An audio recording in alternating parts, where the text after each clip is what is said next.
You being nice to the chicken, Skeeter? Good boy, nice. He just likes to check them out and sniff them. Good boy, Skeeter. Nice chickens.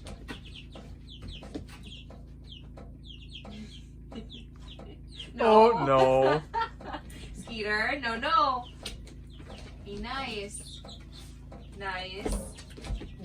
Skeeter. I'm getting a little too excited. So I figured I'd take a minute to address the windows, the window installation, since I got grilled pretty good in the comments, which, you put yourself out there for the world to see on the internet, you're going to have that. But a lot of people were talking about how I didn't use the tape, around the windows. Like I said, I'm not a carpenter. I don't do this stuff for a living. I built stuff, but I am by no means in any way, shape, or form a professional. I just do what I think makes sense and whatever, but a lot of people with a lot of building experience were pretty up on that tape, and that I should have used that. But I do have it cocked. It wasn't shown in the video. I do my best to try to get, film every single detail. But sometimes, you get going on something and things don't get captured, which I apologize for. But I did silicone around the flange, around the window before it was put on there. And then I did caulk around the trim here, as you can see, with clear caulking, and then all the way around the border of the window. But yeah, definitely should have used that tape. I'm gonna leave it as is for now. You can see my windows are pretty tucked underneath the eaves anyways here. So I don't really anticipate these coming into contact with much water as it is, because I'm trying to keep water away from the pads anyways, because I don't want them, water coming down and washing out my pads, or water on the T111. I always do a big overhang. The more, the more water you can keep away from your place, the better. However, the gable windows could, on a windy, rainy day, maybe come into contact with water. This is how I've done my windows on all my cabins, and I haven't had any issues with water, but could happen at some point. It's definitely something that I'll keep an eye on, and I'll keep an eye on it for sure. And then if I do have problems, it's not going to be a big deal. I'll just pop them out and get some of that tape and do it to the correct way. But anyways, thanks for you guys for the tips and sharing that. It is, I learned a lot from the comments, and like I said, I'm by no means a professional at this stuff. I just try my best and do what makes sense. But yeah, if I have issues with them, which I may, I will pop the windows out and put that tape on and do it the correct way. But for now, I'm going to leave them and we'll see what happens. Here's a look at the interior rooms all framed up. I didn't get too much footage of that, but yeah, it goes fast. These are 24 inches on center, the studs are, and when you don't have to frame in windows, it goes really fast. I still got to frame in these doors though here. But, and then I got, frame in our bedroom door here. But this gives you an idea of what the layout of the cabin is here. I'll take you guys up in the loft and you guys can see how much room we have up there. But yeah, up here in the loft, I'm standing up so you can, there's plenty of room up here.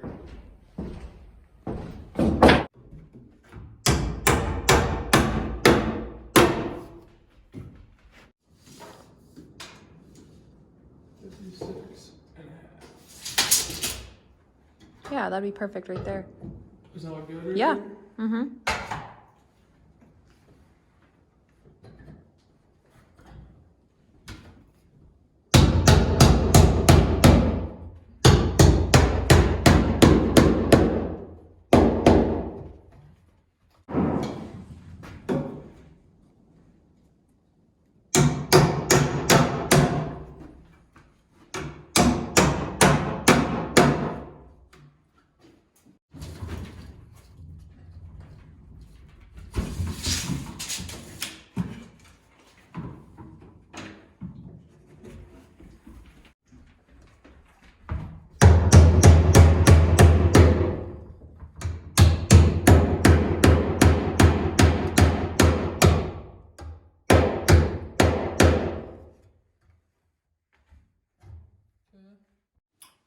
So I'm going to show how to wire up this bathroom here, just because it's pretty basic. There's just a light switch, outlets, and a light. So it's pretty standard, residential wiring, and it's a nice small model to show how to run wires for anybody that's going to be doing their own wiring in their cabin.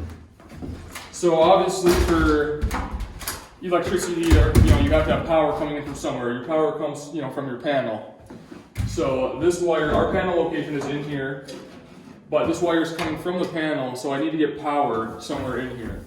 So I'm going to bring my power into this switch box right here.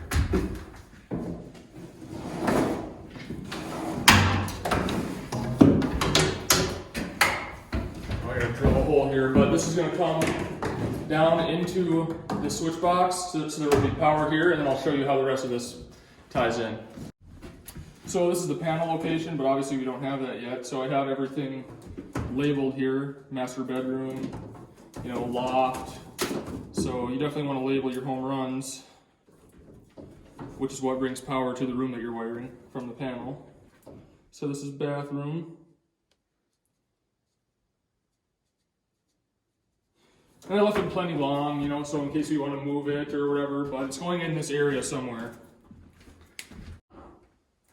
So now I have power to the bathroom. So I need a wire to go from the switch to the light, which is called a switch leg.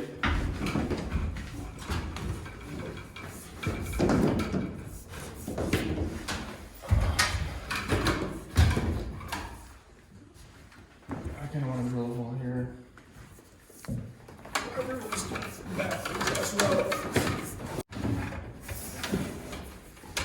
Normally I would, drill a hole closer to save on wire, but we have a lot of extra wire anyways, and our batteries for the drill are dead, and our generator's kind of out of commission right now. So the struggle is real.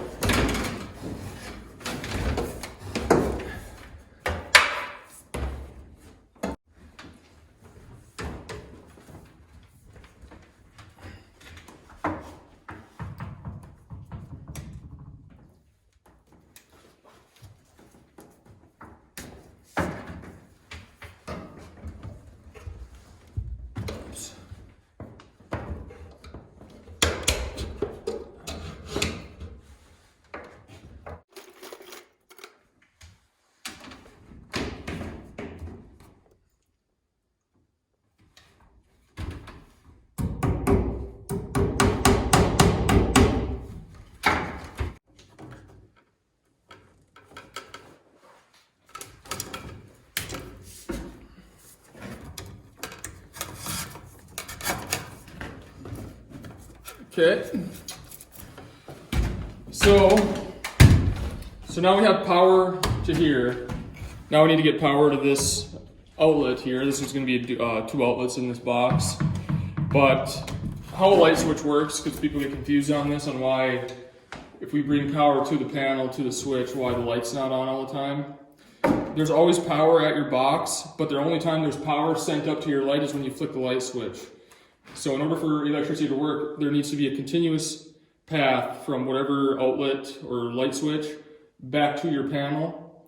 But your switch has your light switch is like this. There's 2 sets of contacts in there, and then when you flick your light switch, that connects the circuit, that wire, up to your light, back to your panel, which is now it's being powered. And when you flip your light switch off, that opens up the circuit from here to there, but you still have power to everything else.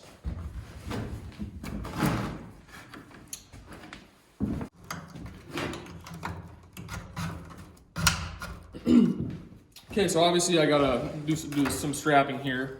And then when we get to the devices when we're actually hooking up light switches and outlets and stuff, this will make more sense, and I'll go into detail on that. But so now when I tie these together, I'm tying, to send power to the outlet, I'm tying these wires to the wire that came from the panel, not the one that came from the light.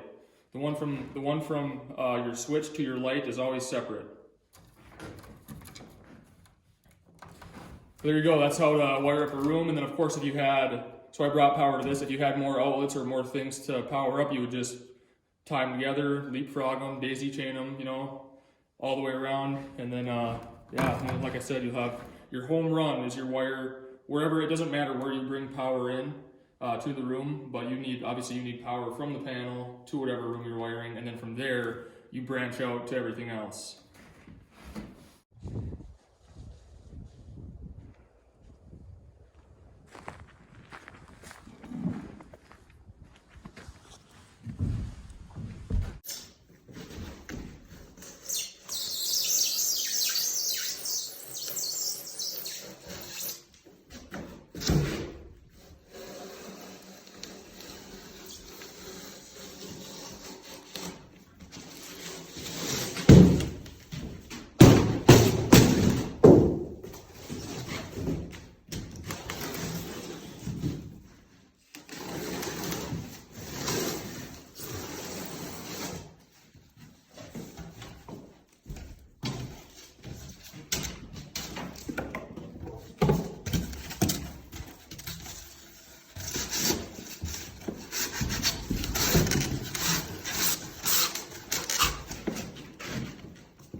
So we got a piece of foam left over for our outhouse seat.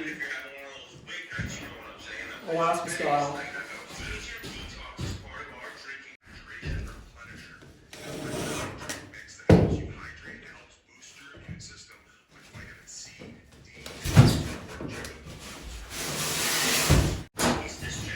I just want to know if I got paid drive time.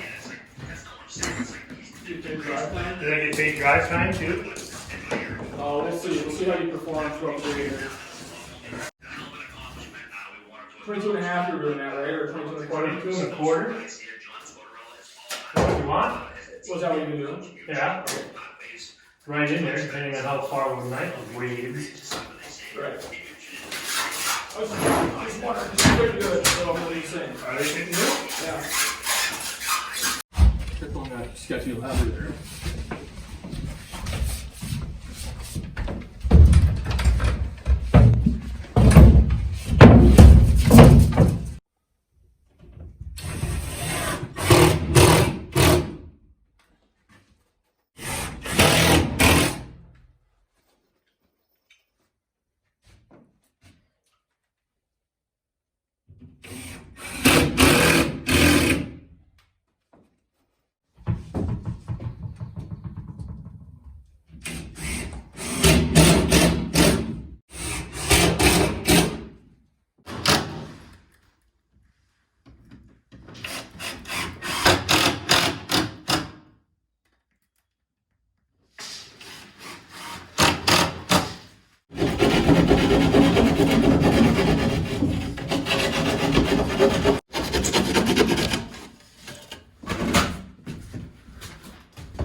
Today is Saturday, May 15th. I'm gonna upload this video right away here this morning. So it'll take a while, but I wanted to give you guys a real-time update. It's because we started hanging drywall, like you saw, but yeah, we're fully insulated. Well, besides the gable, 2 gables here, but that won't take very long. But yeah, I started hanging drywall. We started hitting screws last night. I wanted to get some more taping done. I got a little bit of taping done, but we ran out of daylight, so we had to call it a night. But yeah, you really get a feel for the layout in here now. But the nice thing is we're doing, so our bedroom here is gonna have drywall, of course, and then the kitchen's gonna have drywall. This wall will have drywall, but then this is gonna be wood, wood stove, you know, with a nice stone hearth right there. This will be wood, and then the ceiling will be wood, and the whole loft will be wood. I'm kind of letting Sierra do the interior designing because we have the same taste anyways, and she's much better at it than I am. She's got a knack for that stuff. She's really good at it, so kind of letting her do it. But yeah, with the drywall, any wall that has drywall is getting kind of a textured pattern on it that we're doing to kind of make it look more rustic. And also because I'm not very good at mudding and taping, so it'll hide all that. So we don't need to be that perfect on the mudding and taping, but still gonna do my best on it. You can see I got like a couple of them going, but then I just couldn't see, so I had to call it. But yeah, so things are coming along here. It won't be long and we'll be moving in. Kind of our plan here is to get our bedroom, you know, I'm gonna hit this right away in the morning, get my seams taped and everything. Hopefully by later this evening, it'll be dry enough for me to hit it again. And then I'll do the last hit tomorrow morning, and then this will be ready for paint. And then I want to get the flooring in here, kind of get this room finished before everything else. That way Sierra and I have a comfortable, you know, room, and we can move in here. And plus this bedroom's bigger than our camper right now, so that'll be nice. And then we can put the chickens out here on warmer nights, you know, and then they're not going to be cooped up with us. But what do you think, Skeeter? You like your bedroom, bud? So yeah, things are coming along. It's not going to be too long here, and we'll have a lot more stuff done. So yeah, it's nice going and buying drywall at the store rather than lumber, because drywall hasn't gone up that much in price. So yeah, it was kind of nice for how much drywall I got to see what it rang up as compared to if it would have been plywood or something. But anyways, won't be too long, and we'll have this thing a little more finished. So stay tuned. But this coming up on Monday, my dad turned 60 at the end of March. And so I got him a trip for us to go to the Boundary Waters, which, if you guys don't know what the Boundary Waters is, it's probably my favorite place on earth. You know, I lived in Alaska, I got to see the whole state and everything, and Boundary Waters, there's just something about it that I think it's one of the most beautiful places that there is.